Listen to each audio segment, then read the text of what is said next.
passions, career and social impact. I would like to introduce my panel here. We have Mr. Ravi Shankar B, Partner HR and Wellness, Community Round Glass. He will be moderating the session. We have Mr. Peter Hamilton, VP and Regional Director, Kelly, OCG APAC. Ms. Papiya Banerjee, CLO and Global Head Talent, Bharti Airtel Limited. Mr. Amit Munjal, Founder and CEO, Dr. Insta. We have Ms. Niveditha Viswanathan, VP Business Development and Strategic Alliances, Healthify Me. Over to you, Ravi Shankar, for a wonderful and engaging session. Thank you. Good afternoon. Good afternoon. Some energy, please. Good afternoon. Good afternoon. Thank you. What is the most commonly heard word by you as a child? One word you would have heard till the age of 7 or 8, repeatedly at your home. No. Don't do it. No. So, for me, personal innovation is a default characteristics of a human being. A child is born, he is trying to be innovative. When it goes and draws something on the wall, he is trying to exhibit a creativity and innovation on what he is trying to do. Or he takes some of your makeup and puts it on the body. You would have recently seen personal art told the hero. They are trying to become one of those artists or something. So for me, personal innovation journey started from that age, but I ignored the don'ts by my parents, and so throughout the time I was called by, more than me, my parents were called by all the school teachers and principals and branded as a rebel, because a lot of them, the question that my father used to ask, why did you call us, he says he's questioning the teacher in the class, which is against authority and status quo. So that I carried forward in my career. So one of the things that passionately made me get agitated as a rebel is that any process or a system I see in a company, I'll start questioning and see whether that is relevant. And I realized it. The organizations are very, very dinosaurs in its approach to systems and processes. And more so, the biggest department, which is apart from the finance, which doesn't change because of the legal requirement, is the HR. HR doesn't change itself at all. Because anyone comes and asks us why this, we throw a rule book at them and say it's a policy that has been promulgated 20 years back. So I suddenly realized, even though I was rebelling a lot and trying to do that, one day my MD called me and then gave me a piece of advice and saying, you may be right, Ravi, a lot of time in the meeting when you question my wisdom or my other leaders' wisdom, but you have to realize that somebody paying me 100 times of your salary thinking I have a better wisdom. So why you question me? Question the person who decided that he should have a better wisdom. And then he told me a story of Gorbachev, where he told me that here is a guy who grew up in the communist system, believed in the system, followed the system, rose to the position of a power, and disrupted the system and demolished the system. He says, a lot of time when you want to do innovation in an organization, you should have the power to innovate. It's not that you have an idea to innovate, you have a power to innovate. So for me, as a human being, innovation for me at home is a given thing. So you can ask my wife and my kids, they get irritated with me on hundreds of things because I'll keep changing a lot of things at home, right from the way the layout happens, right from the things happen for me. In an organization, I decided similarly to question a lot of things, and when I reached the position of power 10 years back in a bank, I disrupted the entire HR system by reintroducing a lot of systems.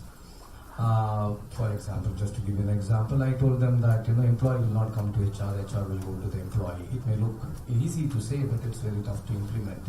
So we created what we call a complaint ticket against HR. And it says if an employee wants something, he'll raise a service or a complaint ticket, and that has to be resolved within 24 hours. If it is not resolved, it will escalate to his boss, and his boss to his boss, and it'll keep going up to the CEO. CEO didn't like that large statement that mail will reach him after 7 days.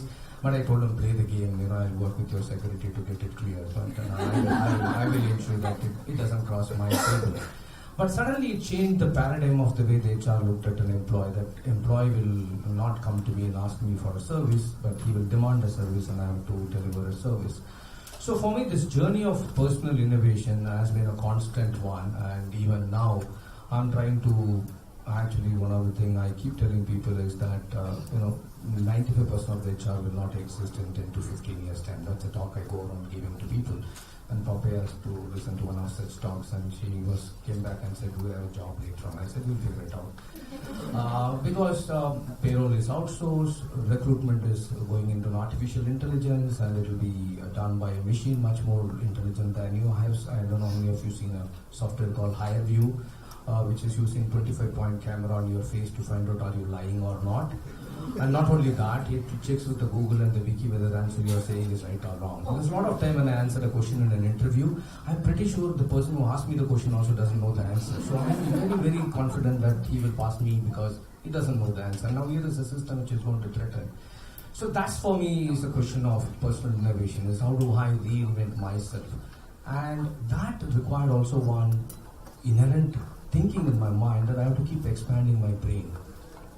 I can stand in front of a Mona Lisa and I can give you a lecture of 10 minutes on Mona Lisa painting. You may be able to do it for 30 seconds and somebody will be able to do for 1 hour. The only difference between three of us is the amount of information my brain processes. To me, innovation is all about the information that your brain processes. The more the information it has, the more it will look for the newer generation of thinking and processes. Given that topic, I have a very, very athletic panel. You can see, except me, all of them belong to a different generation. So I'm a dinosaur sitting in front of you, trying to be not a dinosaur. So I'll start with Niveditha to share her view on personal innovation. Thanks, Ravi. I don't think I can upstage Ravi across all the anecdotes that he came up with. But let me kind of bring it home to what personal innovation and the means to me and Healthify Me, which is a company where I have all of our B2B side of businesses. Where India's, just a very quick intro of what Healthify Me is and does. We're India's largest digital health and wellness platform. We cater to 3 million users, and alongside we also work with almost all the large corporates in India, trying to bring health and wellness into the hands of employees as you kind of go about and doing your duties. Coming back to the topic, and it's kind of also linked to my role and what I'm passionate about and what I do cater to at Healthify Me as well. The way I look at personal innovation, and the reason it's very interesting to be part of an HR conference at the end of the day, is for us, our lens is that personal innovation is really about how do all of us in this room keep unlayering ourselves one layer at a time as life goes about whatever it throws at us, right? Be it professionally, be it personally, and be it whatever be your current life cycle today. There's a lot that's thrown at us, and today life is, without a doubt, unarguably, much more stressful, much more demanding, much more connected, and much more round the clock than it was a decade ago. So within this context, how do all of us ensure that we keep unlayering ourselves? We keep finding that energy over and over again to cater to everything that's expected of us. And all of us in this room as HR leaders ensure, to Ravi's point, a bunch of things are getting automated, a bunch of things are getting outsourced. So with whatever jobs are left for people to do, as they're getting more and more stressful and as they're getting more and more demanding and much less crunched, given the time you're allowed to do that, how do we make sure that our employees, the folks that make our company what it is, keep innovating themselves and keep finding the energy in doing whatever they're expected to do? Very interesting data point from, so as you know, Healthify Me has 3 million users. We did a survey of all of corporate India, and in fact, we actually presented trends and insights from corporate India's health and lifestyle habits last year at SHRM conference.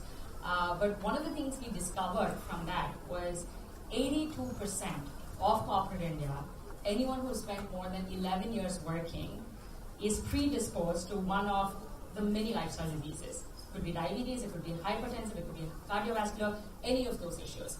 And the reason that's happening is that most of us attend to health as an extra step that we need to take over and above our lifestyle commitments, our work commitments. Whereas what we try and do is to give people, equip people with better health in their hands in a completely personalized and contextual manner so that you can go about doing it within your everyday work, within your everyday schedule. And the way we look at personal innovation is if you don't have physical, mental, emotional balance, you're not really going to be able to bring yourself to work. You're not going to be able to bring all of yourself to work, and you're not going to be able to carry it on day after day, month after month. If people get burnt out after 10, 11 years of a career, what happens to the next 20 years? Especially in the changing phase of how workplaces are getting redefined, work life is getting redefined, and connectivity is really essentially taken over all of our lives. How do we constantly make sure that we put fresh energy in the hands of people? And a lot of that is derived from better health, day on day, every day. The second thing that I would like to point is that personal innovation is not, or at least the way I think about it, is it's not an overnight task. It's not like today I go to bed and tomorrow I'm an innovator, right? That's not how it works. It's almost an outcome of the little practical habits that I'm able to bring to myself. The little spaces that I find every day within my context in order to do something that I like doing, in order to do something that benefits back to me, in order to do something that benefits the organization that I'm part of, and doing something that connects with my immediate family and my immediate circle.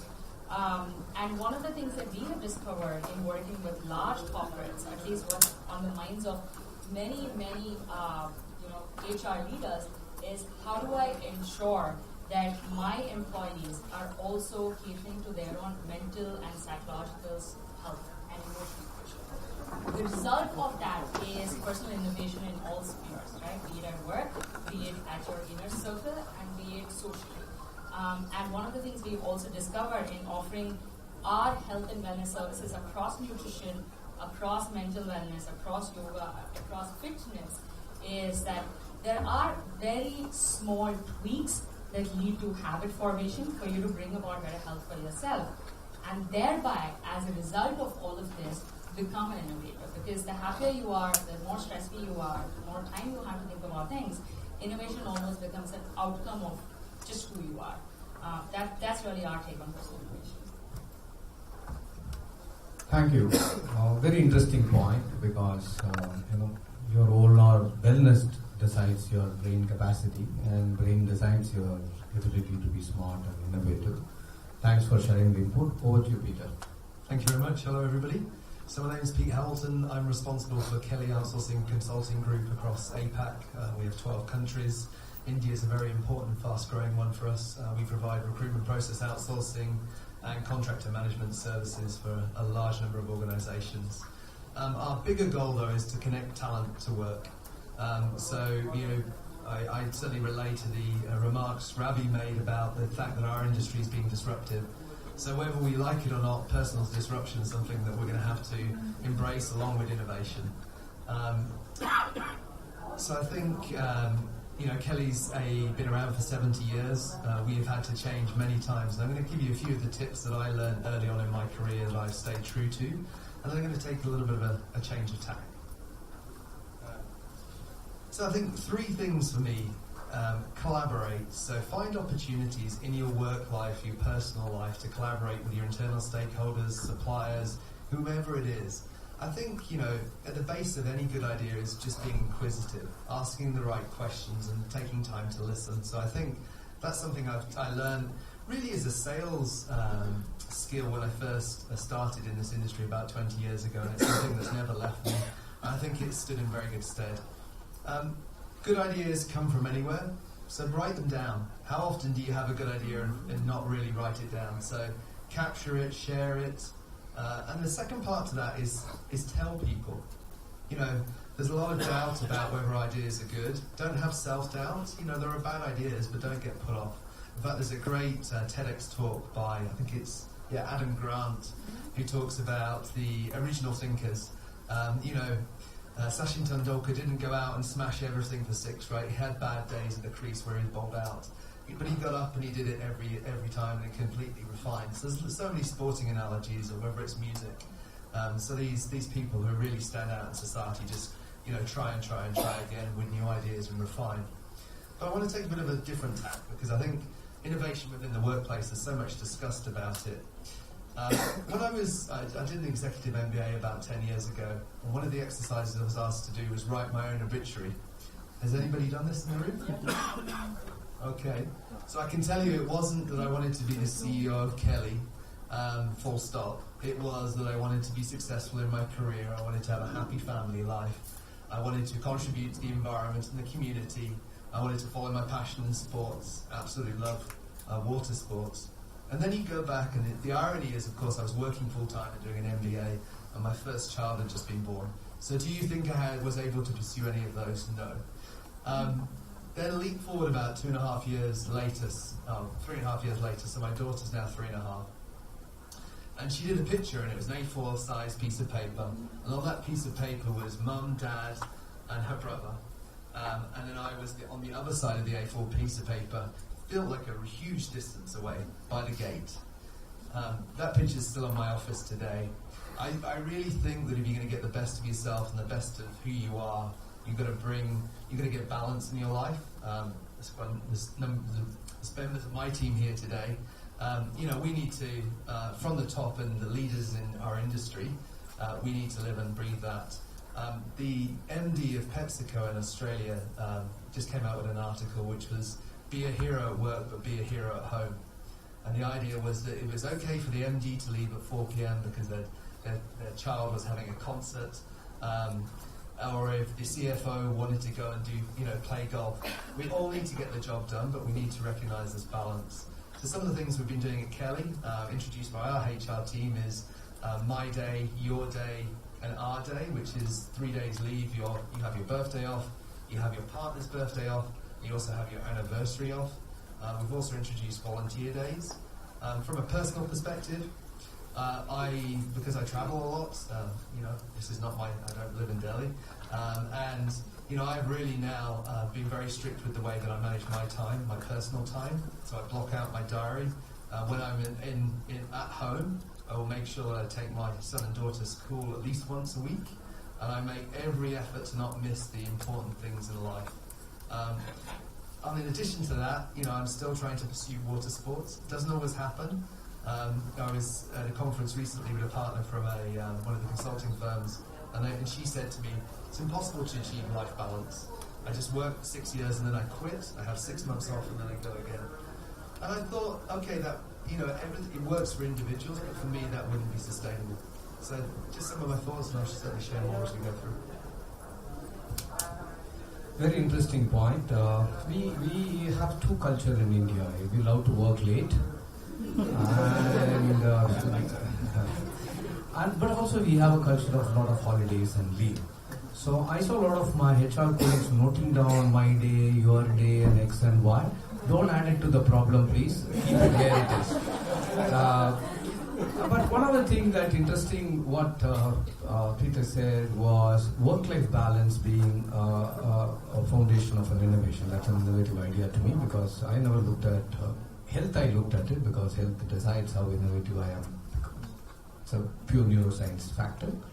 But work-life balance, maybe that's the second dimension of the neuroscience. The brain requires the brain to be innovative. Now let's hear from Papiya, because she has been in the learning area, which is undergoing the massive innovations in the world. And over to you. Thanks, Ravi. So when I got this opportunity of talking about personal innovation, it required some personal innovation on my part to actually think about it. What am I going to speak? So when I reflected back, there were a couple of instances that were very live in my mind. So around 2000, I'm a chemistry graduate, followed by HR, human resources management graduate. And so first 5-6 years of my career, I think it was only education in management. And at one point of time, something happened, and I got this opportunity around 2004 to go through ISAPS. And it does quirky things in people's mind when you go through any kind of a process lab, and it did to me also. And I somehow got hooked onto something like a personal exploration and awareness. And that somehow it also instated a journey of knowing myself And there were different things that I was doing in human processes and group processes, and that journey took me to different parts of the world to explore. And while the journey, when it was all over for me, that was okay. And I got this dream around 2007, and it was actually a dream. There was a flight from Sri Lanka to India, and I just had a dream, and it was of a sunrise. And I said, why can't we in India have a possibility of a place, a kind of a real celebration of learning, where we bring together all different forms of self-exploration, what we call innovation, knowing yourself, bringing out the best in you, kind of place. And I came back, and I was so passionate about that idea that I actually went back and told my CEO, Teresa, that I want to resign. He said, why do you want to resign? I said, I have got this brilliant idea, and I feel this is the dream I always wanted. And actually, first time in my life, I had such a big dream. So I want to pursue it. And she said, why are you thinking only or? Can you think and? And that was another brilliant piece, because when she said and, the possibilities just opened, because I had my day job as an HR professional in an organization, and I was really curating this piece. And in this curation, I got the best of mind in human processes to come together, and we had 2007 launch of Avyodhya Festival of Learning.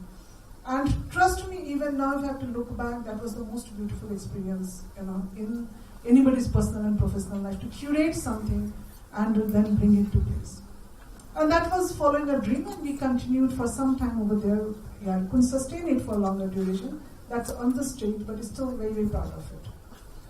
And there is a completely, different side of a story. Again, 2009, financial downturn, all of us are aware of, it had many of us in different forms. For me, I was HR director transformation, and in downturn nobody had program money to continue with transformation. So organization was good gave me a good handshake, and I came back from Singapore to India not knowing what to do. I was without a job, and actually I got job opportunities, but that time I had a huge OD bug in my blood, right? So it was not allowing me to look at the job which I either talked about recruitment or retrenchment. Those were the things in 2009. And trust me, I had only done internal HR work. I had no idea about consulting, and I completely innovated myself to be a consultant. And in that consulting firm also, I realized that I was absolutely pathetic in business development, and I didn't know how to go about it. But I had institutes, I had organizations, consulting organizations. I couldn't believe I was among the first ones in India to be empaneled by best of the consulting firms to work with them.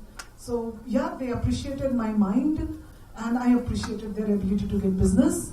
And it was a unique model. I think around 2010, most of the consulting firms came up with the idea of empanelment, right? So those were two instances, one for dream, one for crisis, that the innovation came in. But when I look back now, I think it just becomes a part of your habit when you do that. It helps you to have a dream. To give you a very current example, like, there is almost a bloodbath going in telecom as an industry, right? It is shrinking, we don't know. There is just so much uncertainty, there is disruptiveness, and where people were actually talking about having a fear of careers, at Airtel we launched Career Fair. We started talking about ownership of career, and each one of us, we introduced a term from ladders to lattices, and actually helping each employee go and define their career paths. We have an app for everything because we are a telecom company. So we have a career app where you can just check, this is your current position, this is any place that you want to go, you have another positions, you have competencies, and you can actually track how do you go about, and you have people you can speak to, and all kind of sphere, that comes in. We have a learning app, we have 360-degree app, so we basically appify everything that comes in. But that's also an innovation. In a place where we actually should be talking of a crisis situation, we are only talking of an opportunity, and which has really helped the organization to keep the energy up, right? To keep the warrior spirit up and delivering it. So I think for me, innovation stands that whatever situation I'm in, can I really exaggerate and take it to the point that it becomes purposeful, it becomes dream? Because that's when I ideate. Otherwise, I generally tend to get into transaction mode. Just deliver, don't think about it. But as soon as I take into the dream mode, my brain somehow goes into this data collection, perspective collection mode, and just keeps on bringing things together. So it's just like, are we tuning our brain to get the maximum perspectives and data so that the outcome that you are bringing in is actually being curated after taking into consideration everything. So for me, this is something that works, and my team sitting over here can vouch that they're tired of my ideation, but that's what I am, and I think it does help, because if you have 10 ideas, at least one is certainly an innovation. Thank you. Wow, Papiya. When you talked about iServices, went back in my memory. How many people I tortured by putting them, making them go through EST program, Gestalt program. And recently I saw a nice TED video by a behavioral scientist saying that the biggest damage HR has done to leadership development is using MBTI and 5OB. And I said, wow, I have done so much of damage and still I was promoted to a CHRO. So really good. But very interestingly, Papiya talked about 2 Ds leading to an innovation, and actually it's a very, very essence of innovation: dream and disruption. Somebody had a dream, be it Steve Jobs or X or Y who had something, or somebody went through a crisis, and we always used to say, necessity is the mother of the invention, and most of the time necessities comes out of a disruption. A very, very insightful point. Over to you, Amit. Thank you, Ravi. My name is Amit Munjal. I'm the founder of Dr. Insta. Dr. Insta is India's #1 virtual healthcare company. In simple terms, basically, you can tap the app of Dr. Insta and do the consultation with 9 specialty areas that we have to offer to the employees of large companies, as well as to the retail user on the streets, as well as to the villagers in different shape or form. So about my journey, I think it's a perfect example of personal innovation, because by background, I'm an investment banker and ex-management consultant, had nothing to do with medicine. But when I was ideating about launching something in India, I wanted to do something which had a triple bottom line impact. And by triple bottom line impact, I mean impact on us as human beings, impact on environment, and then positive impact on the shareholders who are backing the idea. And I went through series of ideas in my head, brainstormed on them with my team, and finally pinned down on Dr. Insta, a virtual healthcare platform. And the reason was very simple. If you look at a typical Indian household, whether it is in a city or in a village, we have a unique thought process about the issues that we are dealing with. We go from apne aap theek ho jayega, okay, so it will get over by itself, to walking up to a chemist, knowing in our heads that the person that we are speaking with is not even a chemist, is probably not even well qualified to be asked that question that we are going to ask him. And we ask that this person, bhaiya mein kya lu?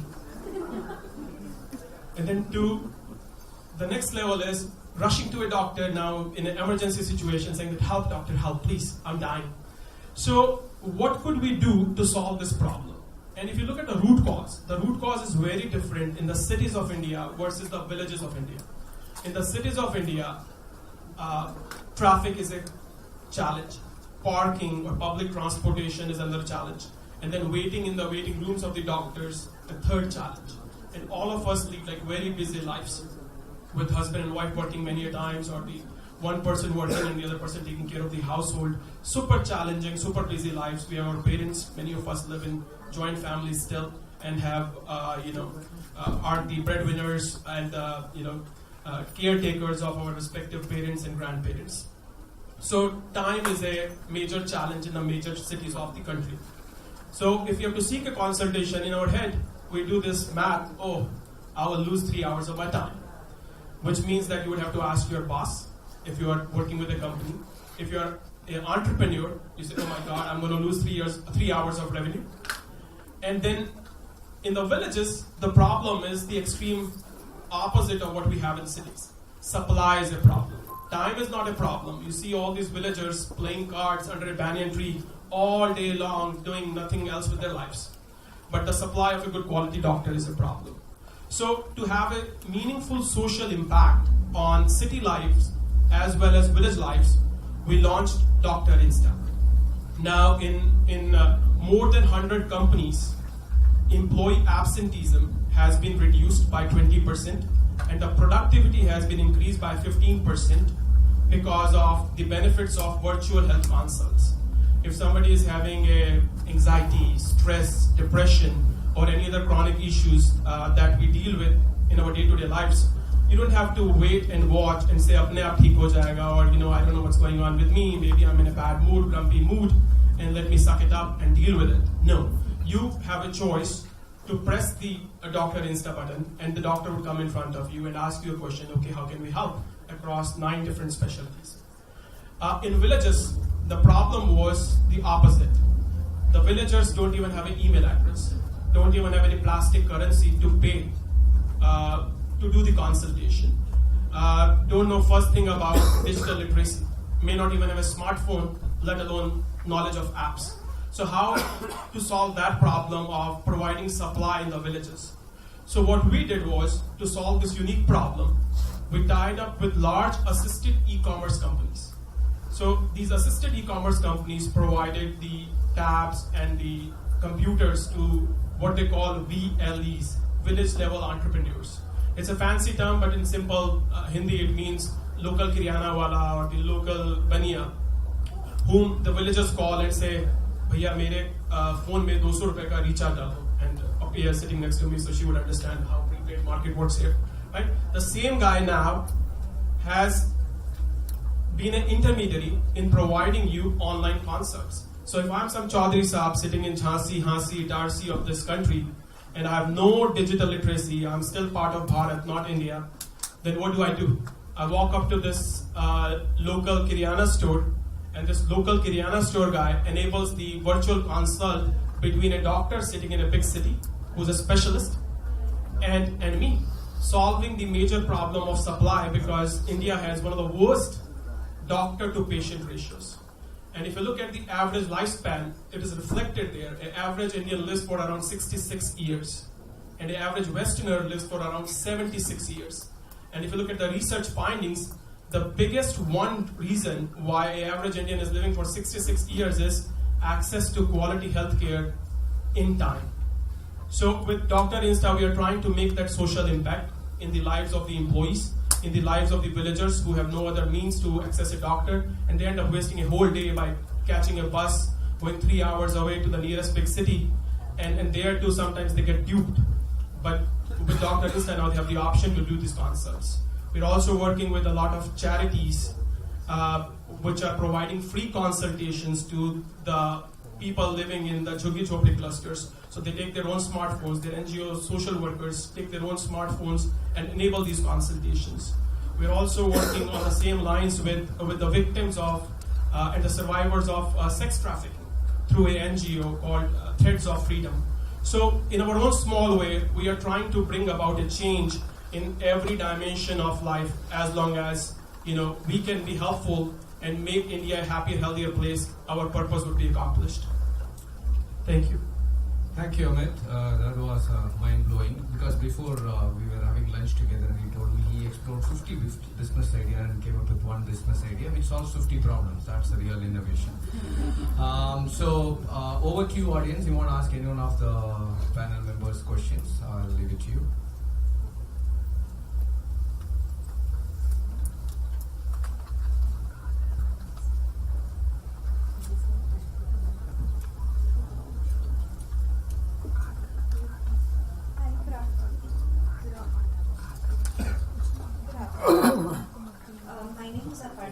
I work for a tech startup in Bangalore, premier engagement for organizations. My question was to really anyone on the panel.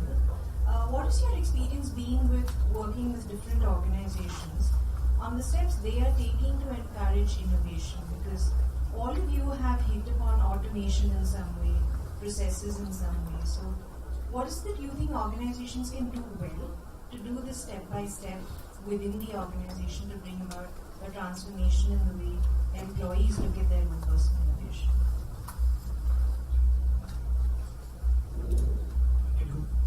So in my experience, and we, meet like a lot of corporates in our day-to-day lives because the HR is the decision maker for rolling out Dr. Insta to the tens of thousands of employees in that organization. Our first experience with HR, and this is with no offense to HR and with all due respect, that HR is just like any other function. People resist change. They say, oh, how would it work? They're skeptical, they're cynical. But when we give them a free demo code and they do a demo consult with the doctors, they are sold. And what we make a precondition before they use a demo code is pick a genuine medical problem that you or someone in your circle, whether at work or at home, is having, so that they get a real flavor of how the product works, how beautifully and efficiently can it solve your problems. And then we see converts happening. Once they do the demo, they are sold that, yeah, you know what? If not all, many of my problems and many of the problems of my employees could be solved through virtual consults as far as healthcare is concerned. One large challenge that we experience is, HR coming to us saying that, there's like so much of change, so much of friction, so much of automation happening all across, not just in virtual health consults, but across the lifespan of an employee in that company. Ideally, I would like to have just one vendor, one alliance partner who can solve all the problems across the board for my employees. So I think many entrepreneurs right now are working on solving that problem by being one-stop shop. I know Roundglass is working on it actively by their well-being product, whereby they are roping in all the services that an employee may need as far as healthcare is concerned. So that's one biggest challenge that we see.